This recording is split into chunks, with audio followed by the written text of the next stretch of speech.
The Uralsk turn.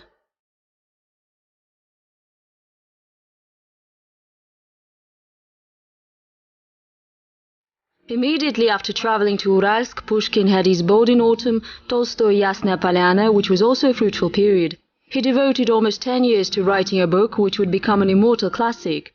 In 1869 the novel War and Peace was finished. A random visit resulted in non-random consequences. Leo Tolstoy came to our land for kumis treatment. In 1862 he came to Uralsk to visit his friend that he knew from the Crimean campaign, Stolypin, the father of the future reformer. Count Tolstoy is a mirror of Asian liberty. Not that Lev Nikolayevich dedicated most of his literary legacy to the steppes or to Asia.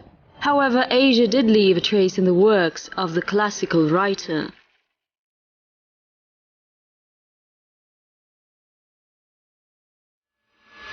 Chapter 1. As it happened. Why did it happen this way and not another? Because it did. Providence created circumstance, a genius took advantage of it, says the story. But what is providence? What is genius? Kumis was a fashionable drink in the middle of the 19th century. An object of modern medical research, it was developed and served to the patrons of St. Petersburg salons. On the 12th of May, 1862, Count Tolstoy set out on a journey from his estate Yasnaya Polyana. He was accompanied by a servant and 2 peasant boys.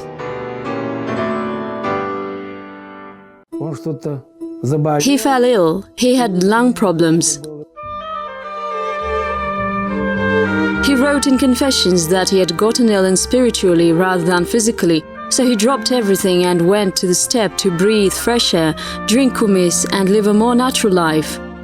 Perhaps the word that best describes his state of mind is disappointed. He lost interest in the new pedagogy methods that he had been so fond of, lost faith in the ideals of the time. The abolition of serfdom did not abolish slavery in Russia, and he was struggling to find other goals and ideals. He suffered another disappointment in love. He wasn't writing anything new. But every cloud has a silver lining, says the proverb Lev Nikolayevich strongly believed in. While being treated, he accidentally learned an interesting fact.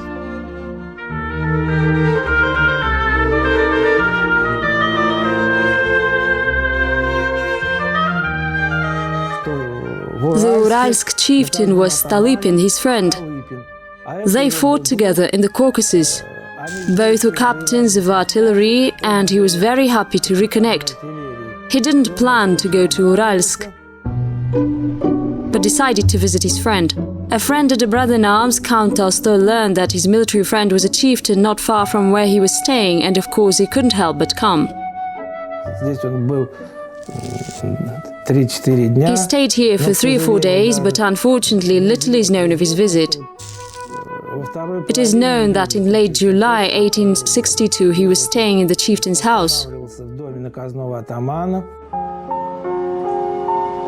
The house and the writer. It is impossible to say exactly where Lev Nikolayevich was met, what they talked about, what they were doing, and how long Tolstoy was visiting his longtime friend. There was a sofa, a living room, a hall with awnings, a flower room, and Lev Nikolayevich walked around here. И Лев Николаевич наверняка прогуливался вот по этой зале. Unfortunately, the entire archive, rumored to have contained minute-by-minute report of the writer's stay, was lost during the Civil War. He visited the summer house. We also know that Lev Nikolayevich visited the Cossack home. He met with the youth of the Akutin club, whose members were young officers fond of art and painting.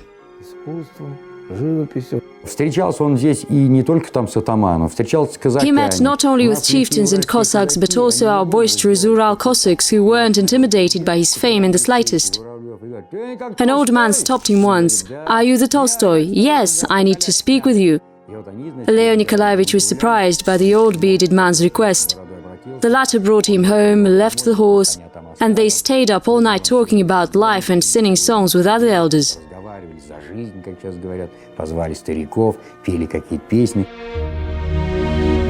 It can be assumed that in the distant Uralsk, Leo Tolstoy stayed true to his habits. Usually the writer would get up early, throw on a robe and go out to greet the dawn.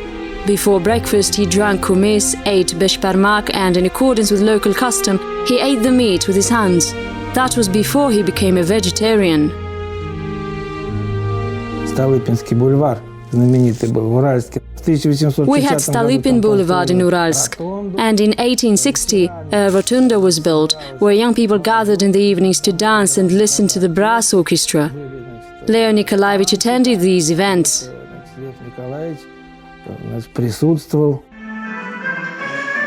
It is known that Lev Nikolayevich did not favor balls, considering himself a lousy dancer.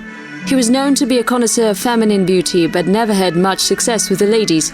However, he did attract a certain level of attention, being a count, a retired lieutenant and a writer. He made an impression on the local elite. Having spent a few days in Uralsk, he went into the steppe.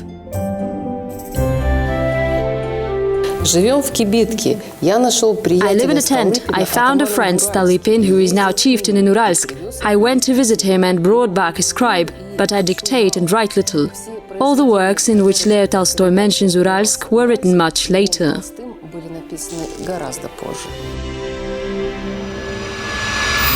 Chapter 2. Why? Lev Tolstoy was after literary material. He intended to write a novel about the life in the Urals. All these speculations may have a real basis. However, they are not supported by any actual evidence. Only 46 years after Ural holidays, when the writer was 80, he wrote a book called Why? Migursky's life in Uralsk, which had been dragging on for 7 months, was not only monotonous, dull and boring, it was also hard. With the exception of the battalion commander, whom he tried to avoid at all costs, he only had one acquaintance, an exiled Pole, who was a poorly educated, pushy and obnoxious man engaged in local fish trade. However, what burdened Migursky the most was his inability to get used to poverty.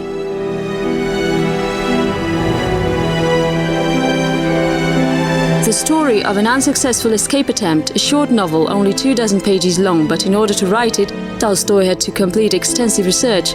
When I write something historical, I love to stay true to reality down to the smallest details, said Lev Nikolayevich. His trip, undertaken in the distant past, also helped to achieve historical accuracy. After the Polish uprising in Uralsk, there were many exiles, who Lev Nikolayevich knew personally. The story is based on real-life events. Some of the materials are still being stored in the archives. The names of the main characters had not been changed. Life in the city itself are described sparingly, but the emotional atmosphere of the providence, the hopelessness are conveyed masterfully. The exiled Migursky and his wife Albina decided to run.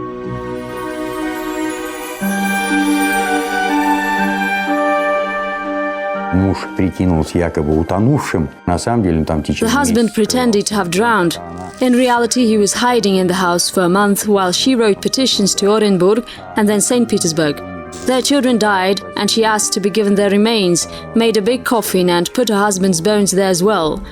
He was discovered near Saratov and imprisoned in a hard labor camp. She went along with him.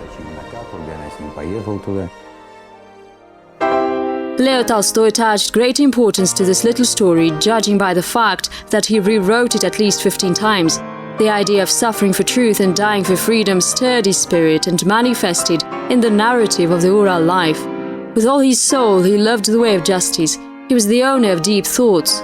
These are the words of the great Kazakh poet Shakarim.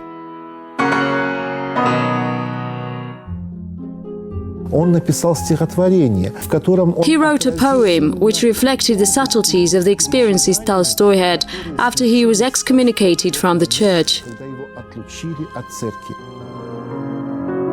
Leo Tolstoy received a lot of mail from the steppe correspondents, for example, a teacher from Semipalatinsk, with a request to translate into Kazakh and publish his stories. As a rule, Lev Nikolayevich had no objections, but the correspondence of Shakarim and Tolstoy had a special place in his life. I washed the mud of past ignorance off my heart, and I will stay true to my words. I'm a student of Lev Tolstoy, wrote Shakarim. Magjan Zhumabayev, Mirjak Abdulatov and Alikhan Bukikhanov also declared themselves the disciples of the last prophet. Bukhanov has a story which tells of how one Kazakh responded to the name of Tolstoy. The elder said, "Perhaps he was Kazakh."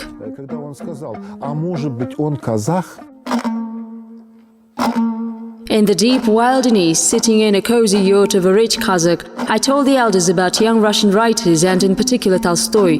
The master of the house smiled and asked his wife to get a box in which he kept his archive. He pulled out a sheet of paper and handed it to me. It turned out that all Kazakhs knew its content, and while they didn't want to offend my story with suspicion, they nevertheless expressed their view that the Russian writers were probably not Russian, especially Leo Tolstoy. Surely they must all be Muslims. How can it be any other way? Who knows, maybe they are Kazakhs, said one old man.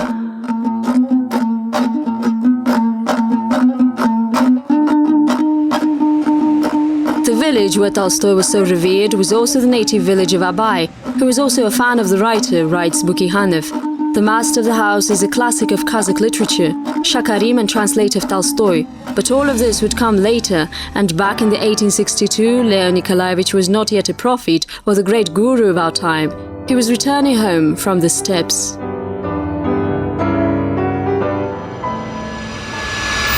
Chapter 3: To Change Life. Are you satisfied with yourself and your life? No, I hate my life, frowned Pierre. If you hate it so much, change it. And change it he did, as soon as he arrived. He finally proposed to Sonia Bess. For a long time he didn't dare. He was 34 and she was only 18, but this wasn't the reason. For a long time he couldn't bring himself to break the habit of an old bachelor, underestimating the chances and overestimating the risks. The last days of bachelor Lev Nikolayevich? Yes.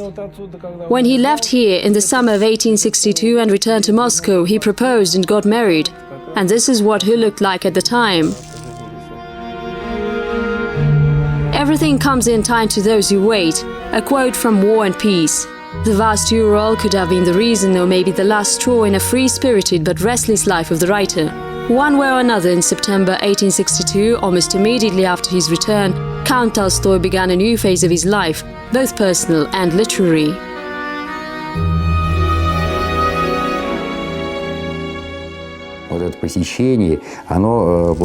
This visit had a beneficial effect on Lev Nikolayevich, who had been struggling with a literary crisis.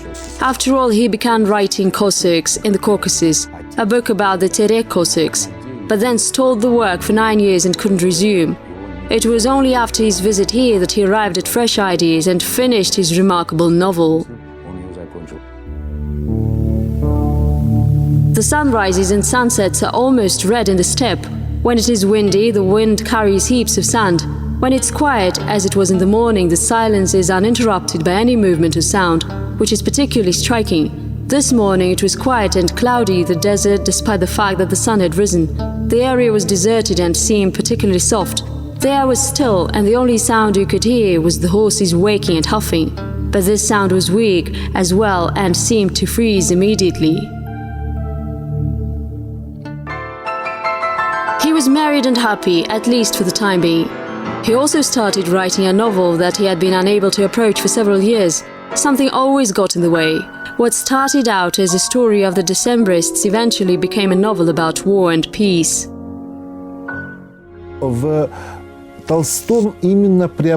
Tolstoy had a great understanding of war and its circumstances.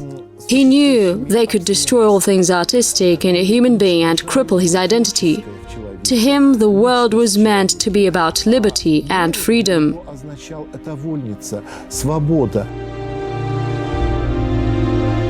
In this novel, he intended to express all his thoughts about perfection and imperfection, of the world, of people, and of their combination. Great transformation of the world and invisible reconstruction of the human soul, which might be less visible but is no less momentous. And who can determine the role of unremarkable Uralsk and the great Asian steppes in all this? They may have had nothing to do with it, but it is also possible that without them this epic work would never have been written.